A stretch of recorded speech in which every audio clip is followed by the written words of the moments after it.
Hello, everyone. Welcome to today's podcast. Our guest of today is Andy, and he's a CRO of Officer Apps. And yeah, Andy, why don't you tell a little bit more about yourself and what the company is doing? Good afternoon. I run sales and marketing in the front end of the business for Officer Apps. We sell a field force management product to security guard companies and anyone that might be a consumer of security. Very nice. And for how long are you guys in the business for? Oh, we've been in business about 12 years. I've been in this role about 5, and we've got around 800 customers in 17 countries and 50 to 60,000 concurrent users at any given moment. Very nice. And towards all the companies you are serving, which type of company benefits the most of what you guys are doing? Yeah, so we sell almost exclusively to third-party security companies. They'll use us to manage time and attendance, electronic reporting, most importantly, guard tracking out in the field. It's an avenue to ensure that they drive transparency to their customers and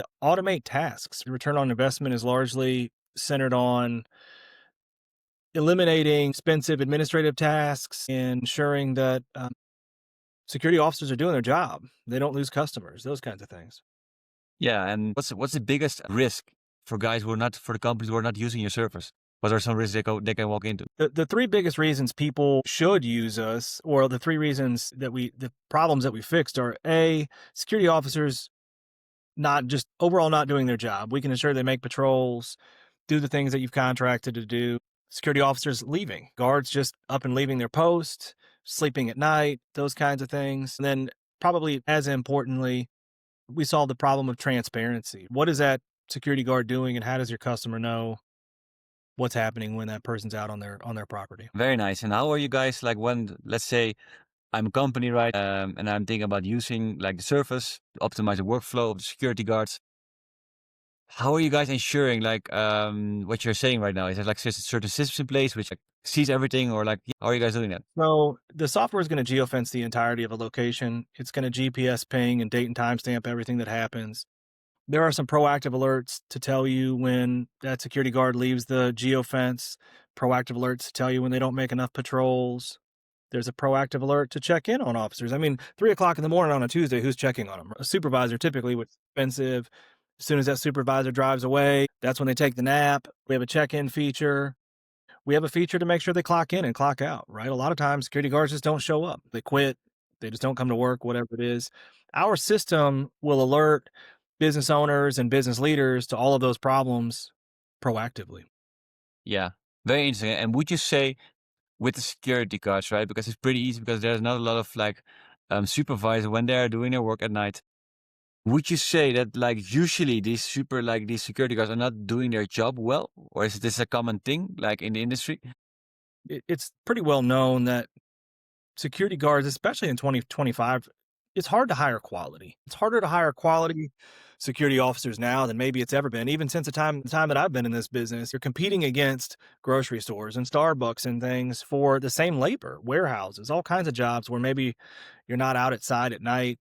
And so it maybe is less about security guards doing their jobs well. I think it's very often that there's a certain percentage of security guards that don't care. They'll leave at night to go home to go to bed, or they'll leave the post to go see somebody or go to places they ought not be, like a bar or whatever. And in the end, unless someone's there watching them, you won't know. In our case, the system will tell you almost as soon as it happens. We have a near real-time tracker that'll tell you within a minute or so of them walking outside that geofence or driving away, and then you can log in and see where they are. If they don't make enough patrols in a certain period of time, it will tell you. All those things.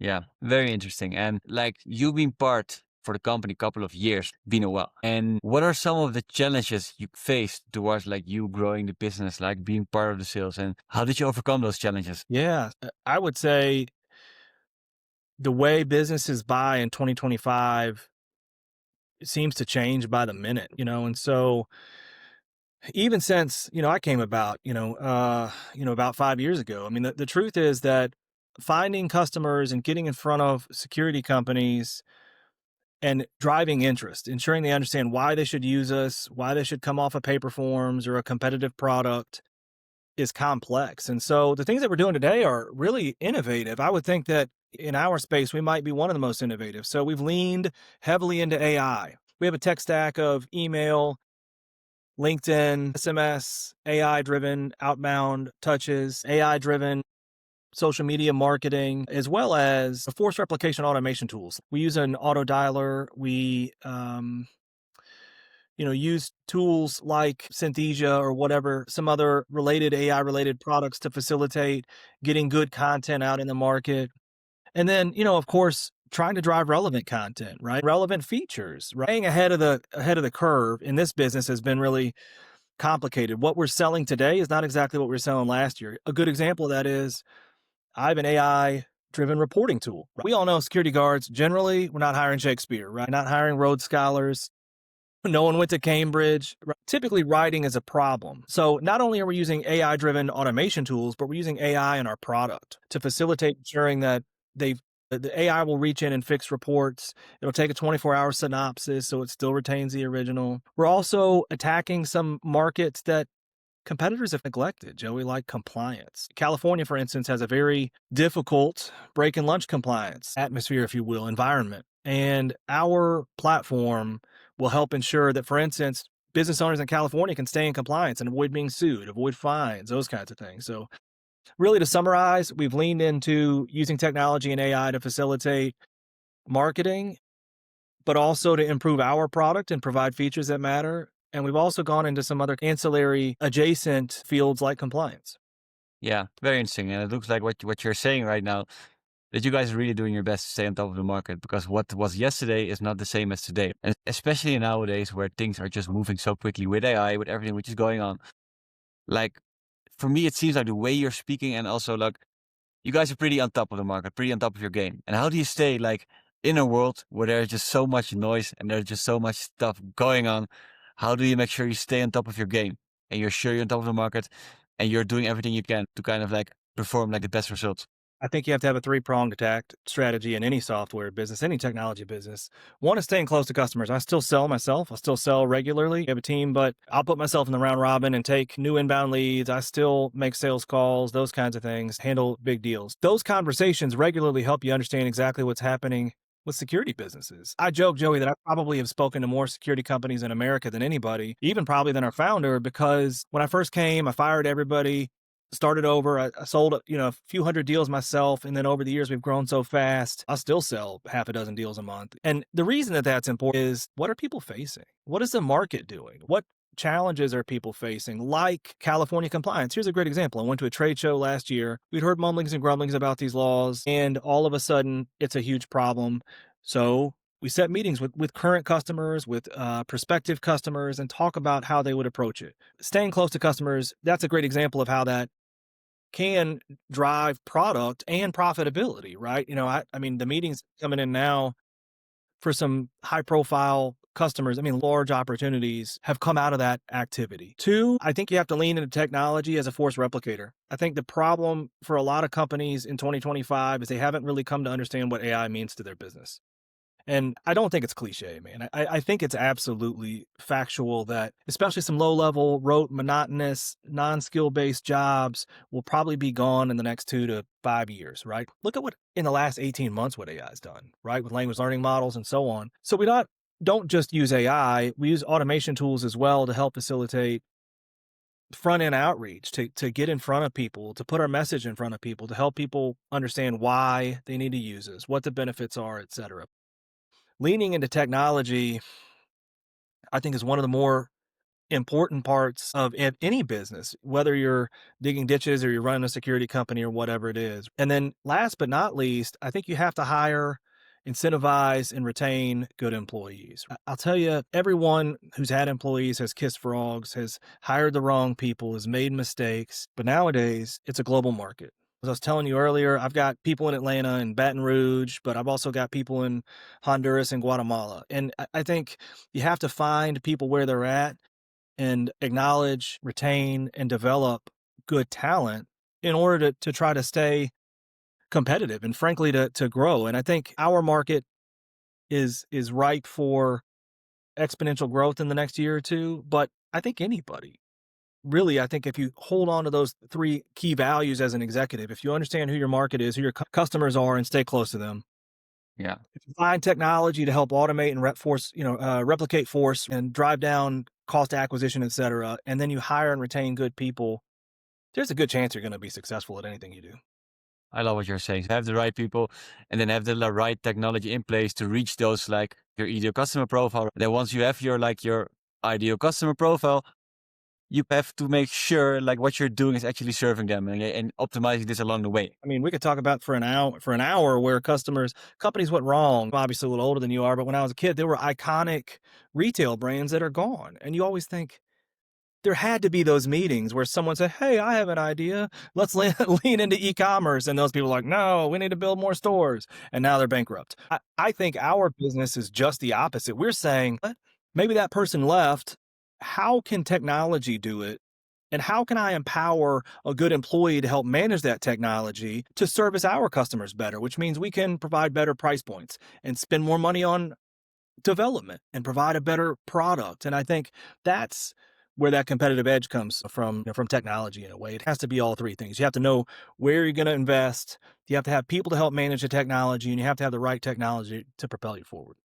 Very nice. And talking about that, about the customers and like finding like the right people, like what are the ways how you guys are acquiring new customers at the moment? Yeah, I mean, pretty standard SaaS, every which way possible. So we've got basically a 5-point attack plan, if you will. So, of course, standard outbound. So we have SDRs that pick up the phone and call largely off of lukewarm lists or lists where people express some interest. We'll use outbound email campaigns or blogs where we'll get some people that will give us information and sort of raise a hand, and an SDR will cultivate that into a meeting. And then we'll turn that into a deal channel. We have a partnership channel, number two, that will take the like customer base, maybe people that buy uniforms or radios or whatever, insurance or whatever it is in the security space. That person will have a relationship with the customer and say, "Hey, Joey, what technology are you using to manage your security guards in the field?" And make referrals on a pretty regular basis. We use social media campaigns, number three, like pretty much everybody.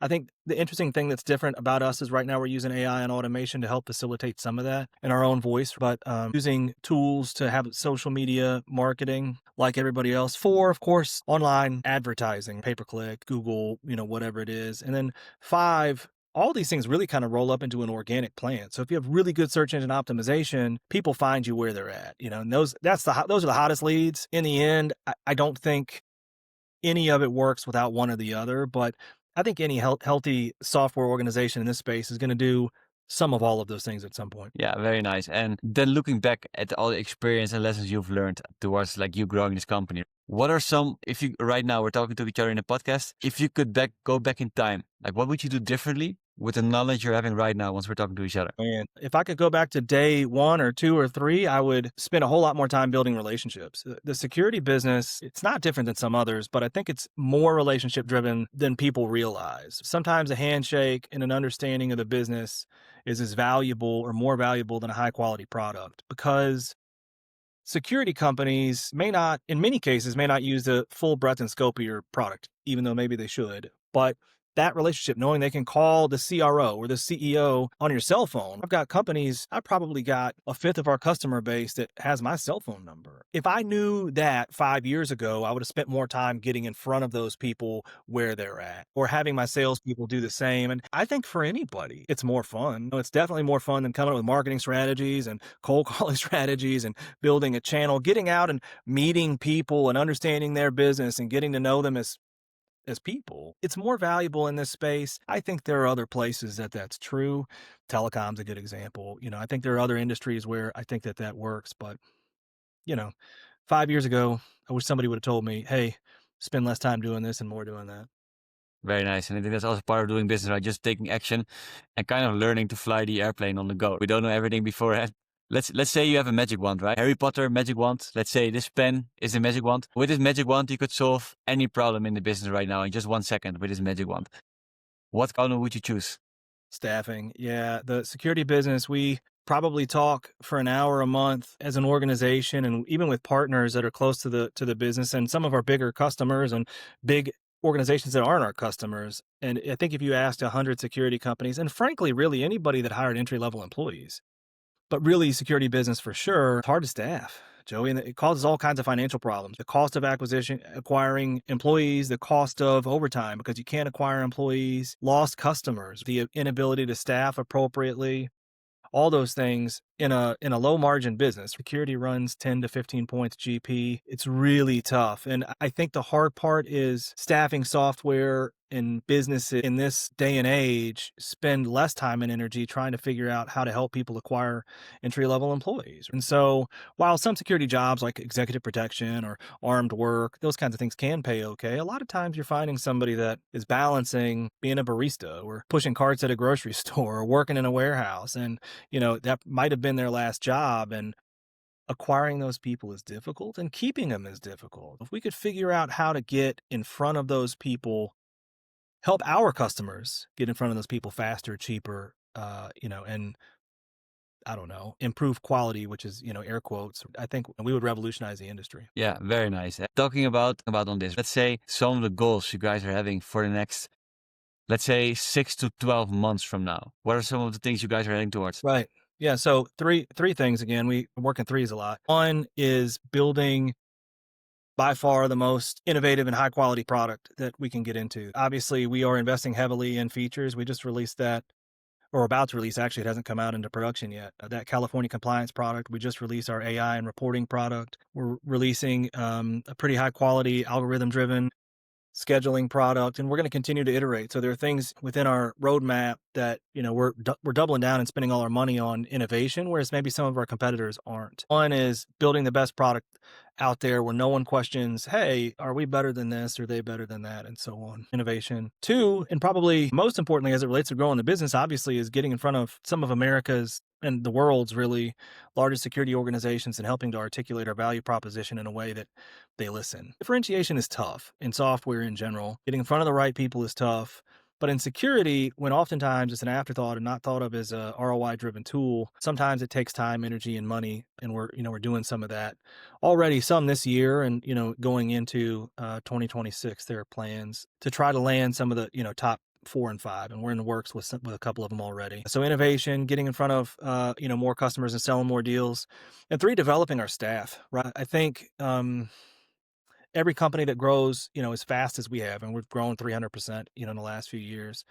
I think the truth is, a lot of times people get into the rut of the monotony of doing a job, and you are oftentimes handcuffed by the people and the resources that you own at a time. And so, for instance, now I'm spending 3 hours a week with salespeople. Not that I'm Zig Ziglar or, whatever, but I feel like there's one thing I know well is how to coach salespeople and account executives, success people, so to speak. We're investing that time and energy, whereas maybe we haven't in the past. And, for obvious reason, if you have a really good product, you're in front of the right people, and you have the right employees to help deliver, maintain, service that product, it's a recipe for big wins. Yeah, very nice. Then, like, for this podcast right now, there are a lot of founders watching the podcast, right? And obviously, you're talking from a lot of experience. If you could just give these founders like one thing they can start implementing straight after the podcast. If you look back at all the wisdom and all the lessons you've learned, what kind of piece of wisdom, what kind of golden nuggets would you give them away today? They can start implementing it straight away. Yeah. I'd say the one thing people fail at, in particular outside of the tech space, is process-based selling. They'll hire someone who's interesting or funny or says something witty who fails, and they think, what happened? If you don't understand what step 1, step 2, step 3 closing deals is, right? If you don't understand that process, it's impossible to gauge success or failure in between wins and losses. So whether you're running a security company or a technology company or you're running a plumbing company, it really doesn't matter. I think if you can implement a process-based sales methodology like Challenger or Medic or any PQ and really lean into it, you're still going to hire those fun, dynamic people, but you may teach them something in the same breath. And as a business owner, whether you have one salesperson or 100 salespeople, you should be able to build an understanding of what happens and how that funnel shapes, because it'll surprise you, Joey. I think a lot of times successful organizations with 500, 1,000, I have a good customer I love in my heart that has like 2,000 employees who kind of just wings it. And if you ask them how things are going, it really just depends on who you talk to. And in the end, That business owner, that CEO is running a business worth hundreds of millions of dollars in revenue. They should know, should be able to open up their CRM and say, in this process, I've got this much in step one, step two, step three, and step four. Sales is step one for every company if you're selling doorknobs, $1 million homes, or software. Yeah, very interesting. So it's not even about like, it's yes about hiring the right people, but as well like making sure they're educated enough so they can do their job well. Right. And frankly, allows you to helps you help them. I think you can hire dynamic, smart, interesting people who fail at a number of portions of, process-based sales, like proper discovery, like always setting the next meeting, understanding what step one, step two, step three look like in your dynamic. I mean, selling homes is going to be different than selling software, but in the end, you're still going to have a beginning, middle, and end. And if you don't know what that is as a business owner, how do you know where Andy is in the process except for output? And that's too late. That's always too late. Yeah, completely makes sense. And for the people who are watching this podcast right now, how can they find you or the company? What are some ways how they can connect with you? Yeah, they can just catch me on LinkedIn at Andy Evans. I work for Officer Apps, or you can go to officerapps.com and dial our 800 number. Someone picks up that phone. It's software, Joey. It's going to surprise everybody that listens to this podcast. We still answer the phone. It never happens. They'll find our 800 number everywhere, or you can just email me at aevans@officerapps.com. Yeah, very nice. Andy, thanks so much for being here, sharing all your wisdom and sharing all your advice for everyone who's watching the podcast. I'm going to make sure to put all the links of Andy and the company down in the description below so you can really easily find it. And yeah, thanks for tuning in and see you in the next episode. Thank you, Andy.